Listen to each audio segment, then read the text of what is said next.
그 셜록 홈즈의 이야기 중에 그 실버 블레이즈라는 그 일화가 있습니다. 그 실버 블레이즈는 그 아주 명성이 자자한 경주마인데요. 나가면 1등입니다. 이거 뭐 경마에 이렇게 도박 많이 하는데요.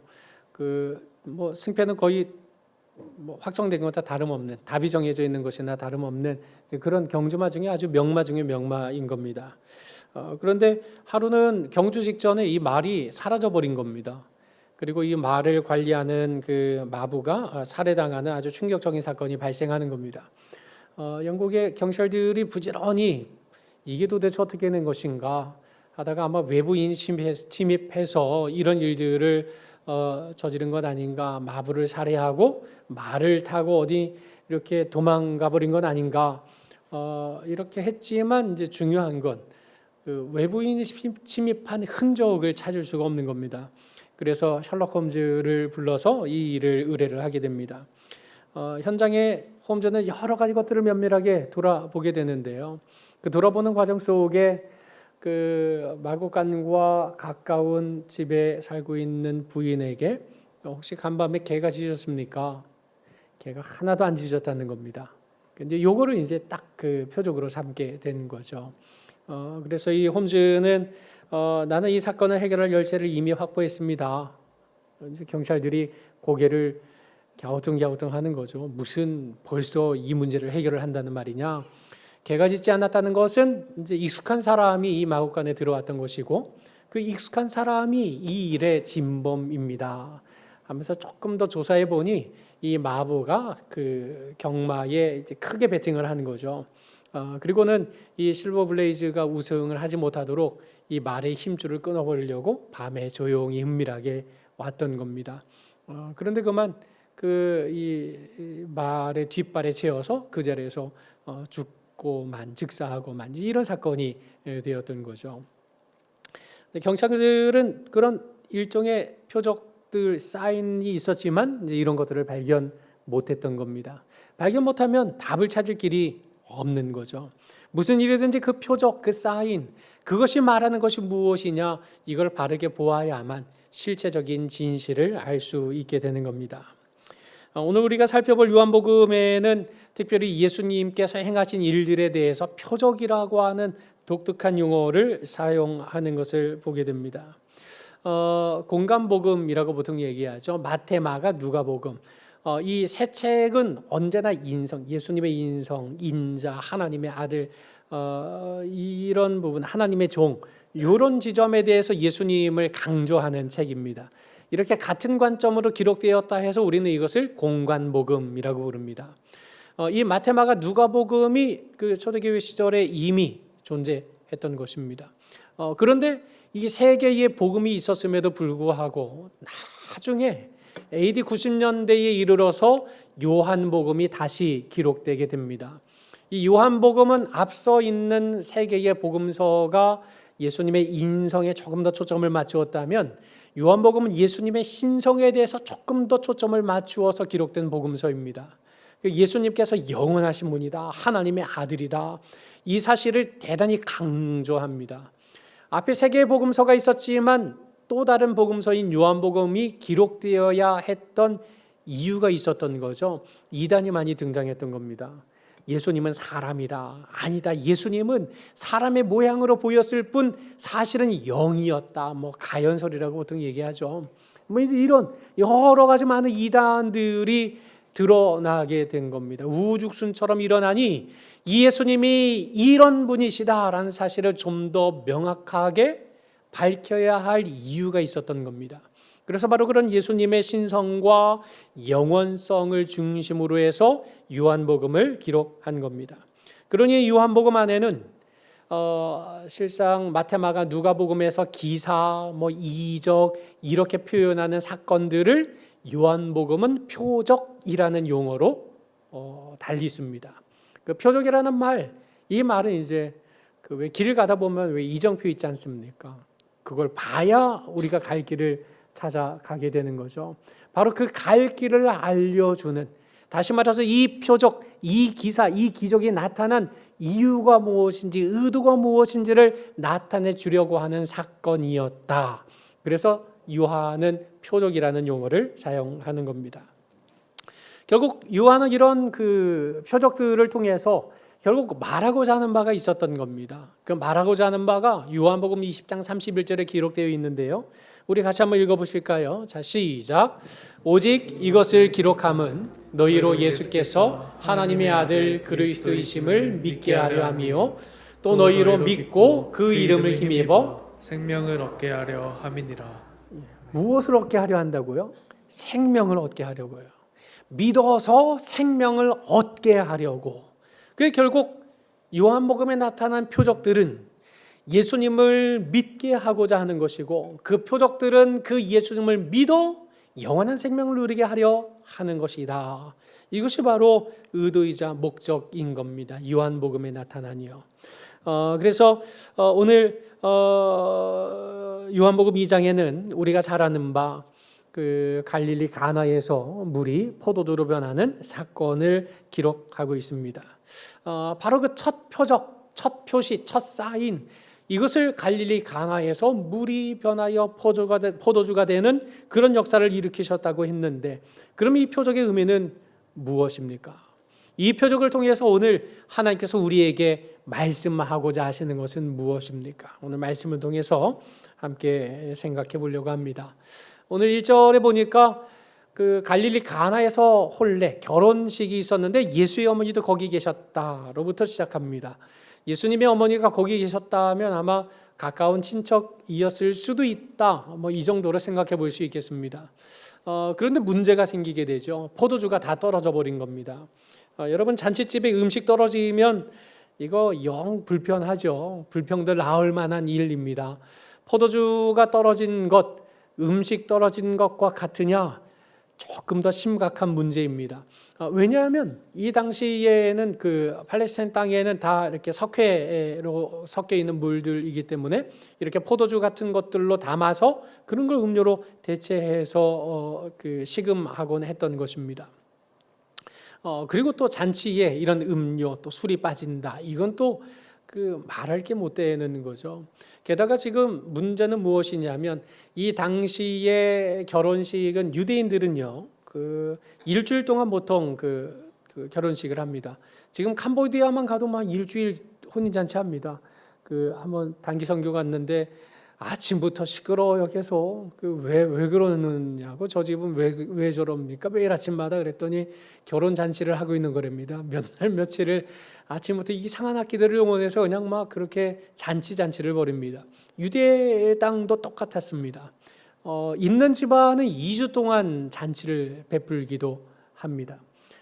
그리고 이 잔치의 마지막 날 신랑이 하는 게 있죠. 포도주를 그 신부가 될 사람에게 이렇게 바치죠. 그러면 신부가 그걸 딱 받아 마시면 이제 결혼은 성공, 꼬린, 보통 이렇게 하는 그 관례가 있었던 겁니다. 그런데 포도주가 떨어지니 이게 되겠습니까? 잔치도 해야 되고 마지막 날에 그 예식에도 필요하고요. 그러니 이건 대단히 심각한 문제가 되었던 것입니다. 그러자 이 예수님의 어머니가 예수님께 이 일을 알리고 부탁을 하죠. 예수님의 말씀이 여자여 나 무슨 상관이 있나이까? 여기서 말하는 여자는 여인을 높여 부르는 존칭이었던 거죠. 예수님은 어머니를 대단히 극진하게 존경하고 존칭을 했던 것입니다. 그러면서 한 말이 내 때가 아직 이르지 않았다는 겁니다. 이것은 아직 제가 표적을 행할 그럴 때가 된 것이 아닙니다. 아직은 제 때가 아닙니다. 완곡한 거절을 하셨단 말입니다. 그런데 이어지는 말씀에 마리아가 뭐라고 얘기합니까? 종들, 하인들을 불러다가 너에게 무슨 말씀을 하시든지 그대로 하라, 이렇게 얘기를 하는 거죠. 마리아가 왜 그랬을까요? 사실은 아무리 주석을 들여다봐도, 아무리 성경을 읽고 왜 그러신 거예요 하고 아무리 이렇게 기도해봐도 속 시원한 그런 해답을 사실은 아직까지는 발견 못한 것 같습니다. 나중에 천국 가면 한번 물어보려고요. 왜 그러신 거예요? 예수님 분명히 내 때가 아니라 그랬는데 왜 그러셨어요? 하고 좀 묻고 싶습니다. 그런데 이어지는 말씀도 정말 참 이해하기 어려운 상황들이 진행이 되는데요. 그 예수님이 분명히 내 때가 아니라고 완곡한 거절 의사를 밝히셨잖아요. 그런데 또 그렇게 그 어머니의 요청에 또 응하세요. 물로 포도주를 만드는 이적을 일으키시는 거죠. 내 때가 아니라 그랬는데 또 갑자기 그 표적을 나타내시는 건 또 무슨 이유일까? 어머니를 너무 사랑하고 존경했기 때문에 그 어머니의 말씀에 복종하는 이런 모습을 보이시기 위함이었을까? 뭐 이렇게 생각은 해보지만 명확하게 정말 클리어하게 이렇다 이렇게는 천국 가서나 여쭤봐야 될 것 같은 그런 생각입니다. 아무튼 명백한 것은 무엇입니까? 물이 포도주로 변했다는 사실입니다. 이 일을 위해서 예수님이 뭘 하셨습니까? 그 정결 예식을 따라 두세 통 되는 돌 항아리 6개가 있는데 거기에 물을 꽉 채우는 것들로부터 시작하셨습니다. 여러분 두세 통 든다 이건 한 100리터 정도가 되는 거거든요. 생수 큰 게 2리터 정도 되죠. 페트병이. 그러면 100리터 채우려면 이게 50개 필요한데요. 그 생수가 한 묶음이 6개씩 번들로 되어 있잖아요. 그러면 몇 번들이 필요합니까? 8.5? 근데 이게 6개입니다. 그러면 물이 어마어마한 양이 필요하겠죠. 이렇게 많은 양의 포도주를 만드시려고 저 항아리를 사용하셨을까요? 그건 아닌 것 같습니다. 그리고 또 포도주를 만들려면 사실상 주방으로 가야지 그 왜 정결 예식에서는 그 항아리에 물을 채우는 일로부터 시작을 합니까? 그것도 뭔가 좀 이상한 것 같습니다. 그런데 아무튼 두세 통 드는 돌 항아리 6개에다가 물을 꽉 채우는데 이 물로 말할 것 같으면 정결 예식을 위한 물이었던 겁니다. 유대 땅에는 그 왜 포장이 되어 있지 않잖아요. 모래바람이 많습니다. 그래서 샌들을 신고 그 발에 묻은 먼지라든지 또 손에 묻은 먼지 또 부정한 것을 혹 만졌을 때 그 부정한 것들을 씻겨내기 위해서 손 씻는 물, 발 씻는 물, 이게 바로 정결 예식을 위한 물이었던 겁니다. 예수님께서 바로 그 물을 사용하셨다. 왜 정결 예식을 위한 그 항아리에 물을 채우고 그 물로 하여금 포도주로 변화되도록 그렇게 일을 이루어 나가신 것인가? 그 이유는 도대체 무엇인가? 물이 부정함을 씻어내는 것처럼 바로 예수님께서 이 땅에 오신 이유는 우리의 모든 허물과 죄를 당신의 십자가 보혈로서 씻어내시기 위해 주님이 이 땅에 오셨다라는 사실을 밝히고 있는 것입니다. 여러분 이 표적을 나타내셨는데 첫 표적이라고 한다면 물이 포도주로 변하는 것보다는 좀 더 드라마틱한 표적들이 많이 있지 않겠습니까? 뭐 죽은 자를 살린다든지 갑자기 뭐 없던 뭐 빵이 확 생긴다든지 뭐 여러 가지 하는 아무튼 멋진 이런 표적들이 많이 있었을 겁니다. 그럼에도 불구하고 그 많은 표적들을 제외하고 이 표적을 가장 첫 번째 표적으로 삼으신 이유가 무엇이겠습니까? 예수님께서 이 땅에 오셔서 그저 포도주가 떨어진 그 문제를 해결하기 위해서 이 땅에 오신 것이 아니라 예수님께서 그 물과 피로써 우리의 모든 허물과 죄악을 씻어내시기 위해 이 땅에 오셨다는 사실이 가장 중요하다, 가장 결정적이다. 이게 바로 첫 관문이고 첫 단추이고 첫 번째 표적이 되어야 한다. 이런 의미가 담겨 있었기 때문에 이런 표적을 행하셨던 것입니다. 이러면 결국 물이 포도주로 변한 것, 정결 예식에 사용하던 그 물이 포도주로 변하게 된 것은 예수님께서 이 땅에 오신 이유가 그저 우리가 이 땅을 살아가면서 포도주가 떨어진 문제, 병에 걸린 문제, 사업의 어려움을 겪는 문제, 단순하게 이런 문제들을 해결하시기 위해 이 땅에 오신 분이 아니라는 것을 말씀하고 있는 겁니다. 물론 신앙생활 하던 중에 사업이 잘 되기도 하고 병이 낫기도 하고 여러 가지 좋은 일들이 많이 일어나기도 하는 것은 사실입니다. 그러나 예수님이 이 땅에 오신 것은 그 잠시 누릴 그 기쁨과 평강을 위해 이 땅에 오신 것이 아니라는 겁니다. 예수님은 영원한 것을 주시기 위해서 이 땅에 오셨다는 것입니다. 그것이 바로 예수님께서 우리의 죄의 문제를 완전히 해결하셔서 우리들로 하여금 저 영원한 하늘나라 혼인잔치에 들어가도록 그렇게 영원한 생명을 얻게 하시려고 이 땅에 오셨다. 이것을 나타내는 첫 표적이 바로 오늘 본문에 나타난 표적이라는 것입니다. 여러분, 사도 요한은 이 사실을 나타내기 위해서 그 예수님의 죽으심에 대해서도 아주 구체적으로 표현을 하는데요. 그 공관복음에서는 예수님이 죽으셨다는 사실만 말합니다. 그러나 요한복음에서는 예수님의 죽으심을 아주 구체적으로 표현하는데 19장 34절에 뭐라고 되어 있습니까? 그중 한 군인이 창으로 옆구리를 찌르니 뭐가 나왔습니까? 피와 물이 나왔다. 피와 물이 나왔다. 물이 포도주로 변했다. 그 포도주가 상징하는 바 예수님의 십자가에서 흘리실 그 보혈의 피를 상징하는 것인데, 결국 예수님께서 물과 피를 쏟아내심으로써 그 피와 물로써 우리의 모든 죄악을 깨끗게 하신 주님이셨다.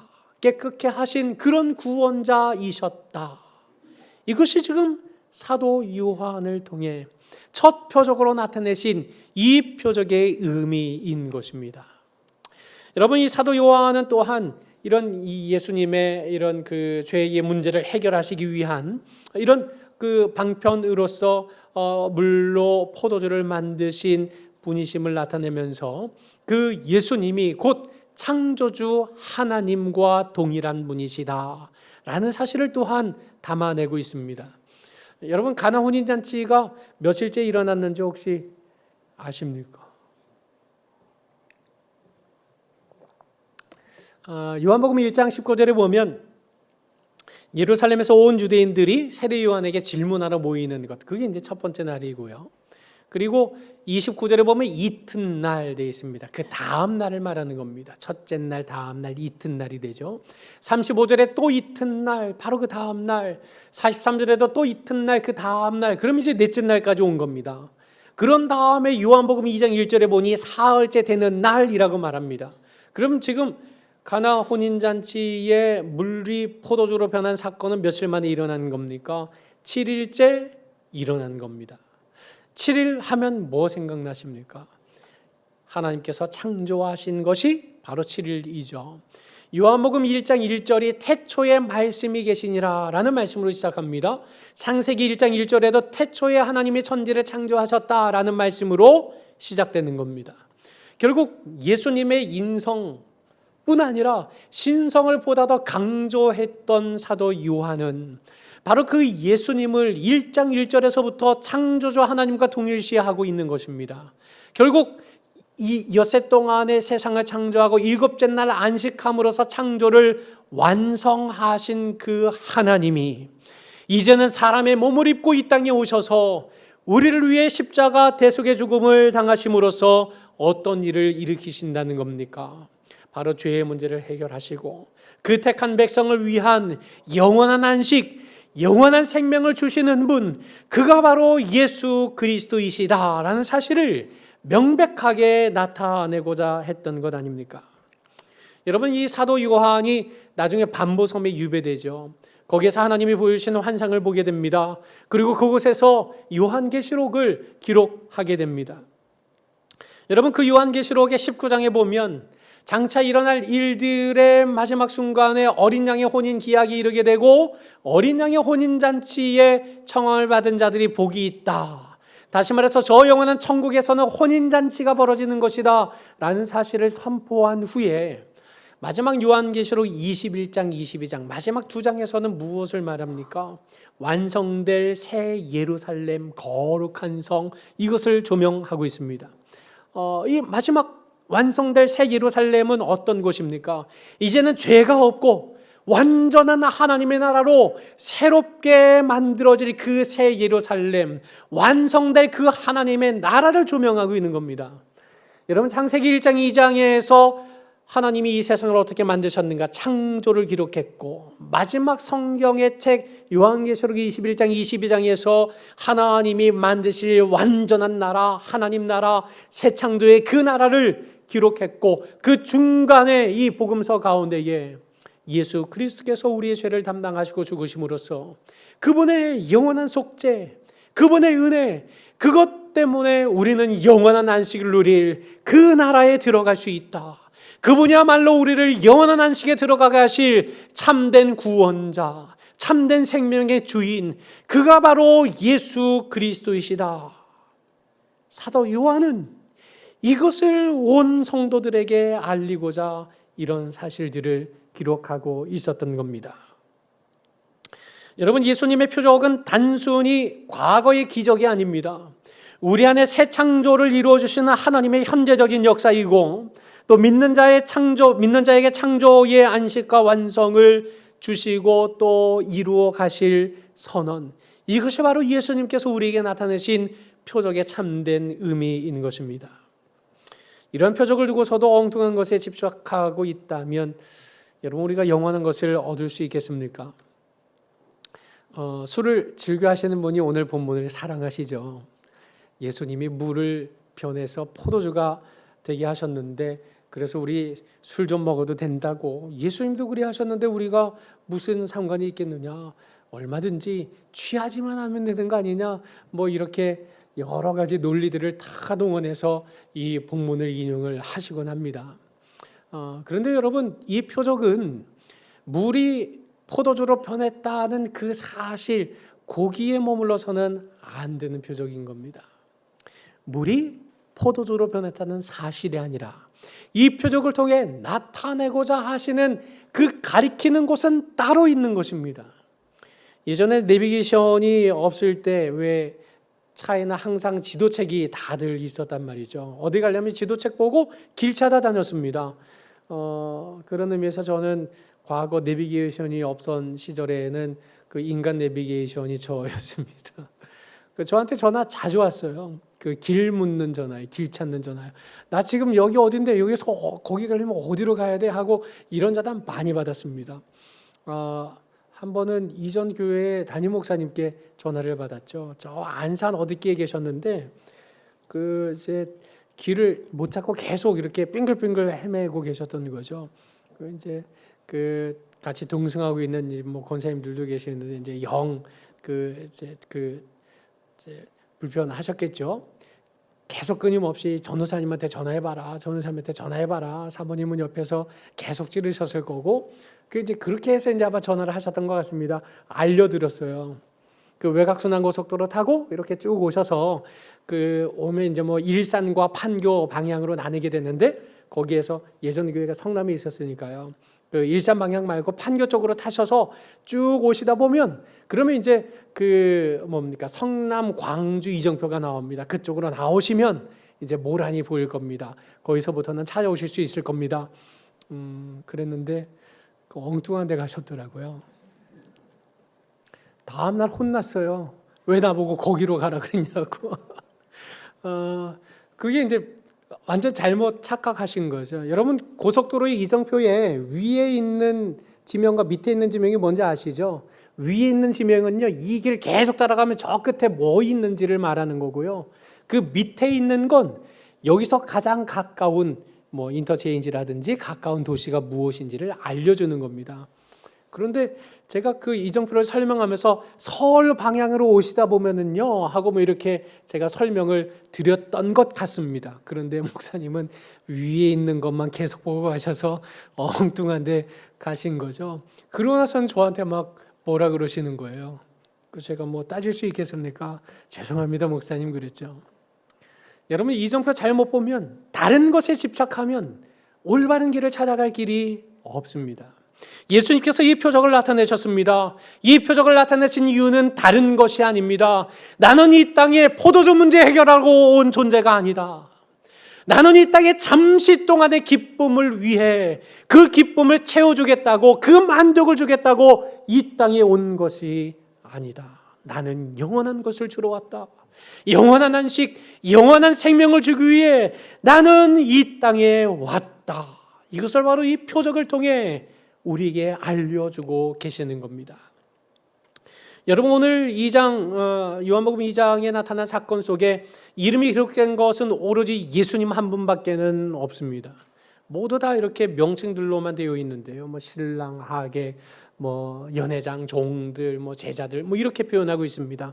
예수님이 돋보이게 하기 위한 장치였는데요. 여러분 신랑 포도주 떨어진 거 알았는지 몰랐는지 뭐 알 길은 없습니다만은 그러나 물이 포도주를 변한 사건을 과연 알 수 있었을까? 여러분 하객들은 계속 부어라 마셔라 하면서 그 안에 그 분위기와 여흥을 즐기는데 여념이지 이 포도주가 어디서부터 났는지는 전혀 알지 못했을 것입니다. 연회장은 누구입니까? 요즘으로 말하자면 뭐 결혼 플래너 정도 되겠죠. 연회 잔치를 주관해서 책임을 맡아서 일하는 사람인 겁니다. 이 연회장 또한 반응이 어떻습니까? 야, 다른 집은 처음에 최상급 포도주를 내놓고 취하게 한 다음에 하급 포도주를 내오는데 야, 이 집은 어떻게 된 집이냐? 갈수록 더 맛있는 포도주가 나온다. 야, 이 집 참 대단하네. 이 집 뭔가 다르네. 이 집 뭔가 특별하네. 하고 그 최상급의 포도주가 나왔다는 그 사실에만 집중하고 있는 것을 발견하게 됩니다. 종들은 어떻습니까? 예수님께서 시키는 대로 잘 순종했습니다. 그런데 종들이 믿었다는 기록이 있습니까? 종들이 믿었다는 기록은 없습니다. 그러나 이 종들은 알고는 있었습니다. 예수님이 그렇게 하셨구나. 이거는 알았습니다. 결국 이 종들은 예수님을 구원주로 믿었던 것이 아니라 그저 미라클 메이커, 기적을 일으키는 분, 기적의 연출자 이런 정도로만 예수님을 바라보고 있었던 겁니다. 오로지 한 부류의 사람만 예수님을 온전히 믿었다고 진술을 하고 있는데요. 요한복음 2장 11절에 예수께서 이 첫 표적을 갈릴리 가나에서 행하여 그의 영광을 나타내심에 누가 그를 믿었는가? 제자들이 그를 믿었다. 그럼 지금 우리는 어떤 사람이 되어야 한다고 말하는 겁니까? 하객이요. 신앙생활하면서 먹고 마시고 즐거워하고 교제하고 함께 위로하고 격려하는 이런 동호회에서도 누릴 수 있는 그런 수준의 기쁨을 누리는 하객 아닌 거죠. 연회장이요. 부지런히 세상에서 돈 버는 거 그래서 열심히 일해서 무언가 자식에게 많이 물려줄 수 있도록 열심히 돈 버는 그런 연회장이 되어야 되는 것입니까? 그것도 아닐 것입니다. 여러분 종들 말씀에 순종했습니다. 따라다녔습니다. 아 그렇구나 알았습니다. 모든 것을 알았지만 그저 기적의 연출자로만 알았지. 교회 가니 마음이 평안해지더라. 교회 가니 별 것이 많더라.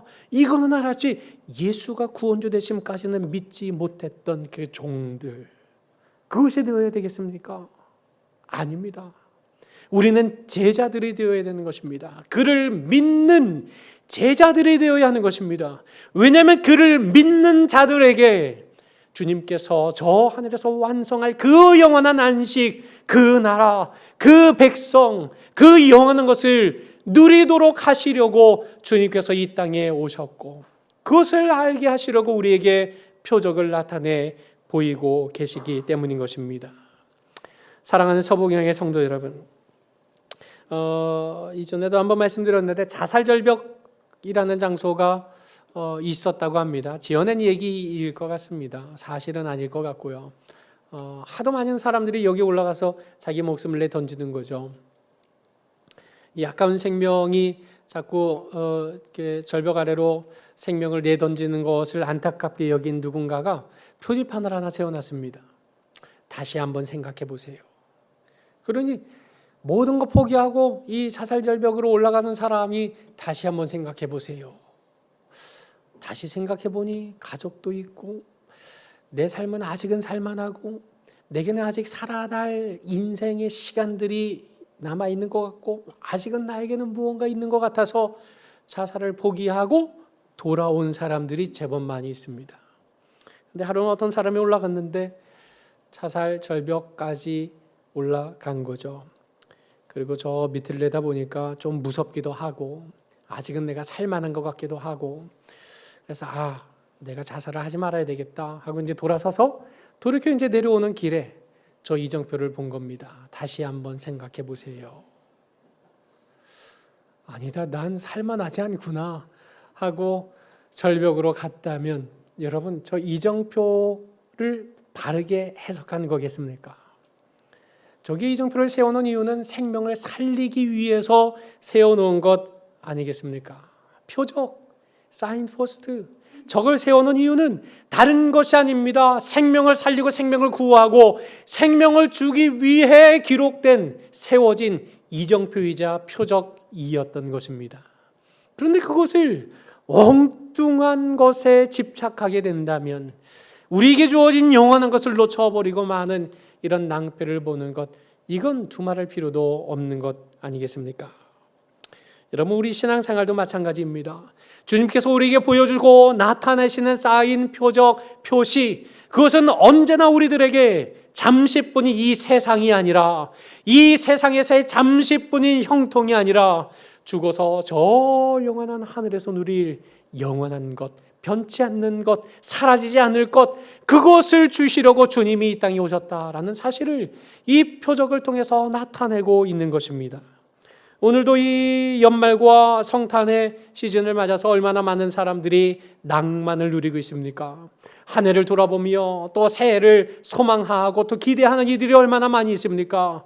그들이 그 삶 속에 진정한 성탄의 주인이신 예수님에 대한 올바른 표적과 올바른 믿음이 정말 그들 가운데에 얼마나 있겠습니까? 오늘 우리 가운데 하객은 없습니까? 연회장은 없습니까? 그저 미래클 메이커로만 예수님을 알고 있는 종들은 없습니까? 우리 성탄의 계절 연말을 맞이하는 이때에 우리의 믿음, 우리의 시각, 우리의 시선, 우리는 과연 무엇을 바라보고 있는가? 우리 스스로의 믿음을 점검해 보아야 하는 것입니다. 성탄의 계절과 연말을 지나는 가운데 예수 그리스도는 단순한 기적의 연출자가 아니라 우리의 죄를 보혈로 씻어주시고 영원한 생명을 주시는 하나님의 아들, 곧 우리가 반드시 만나야만 할 유일한 구원자이심을 깨닫는 우리 모든 성도님들이 되시기를 주님의 이름으로 간절히 축원합니다.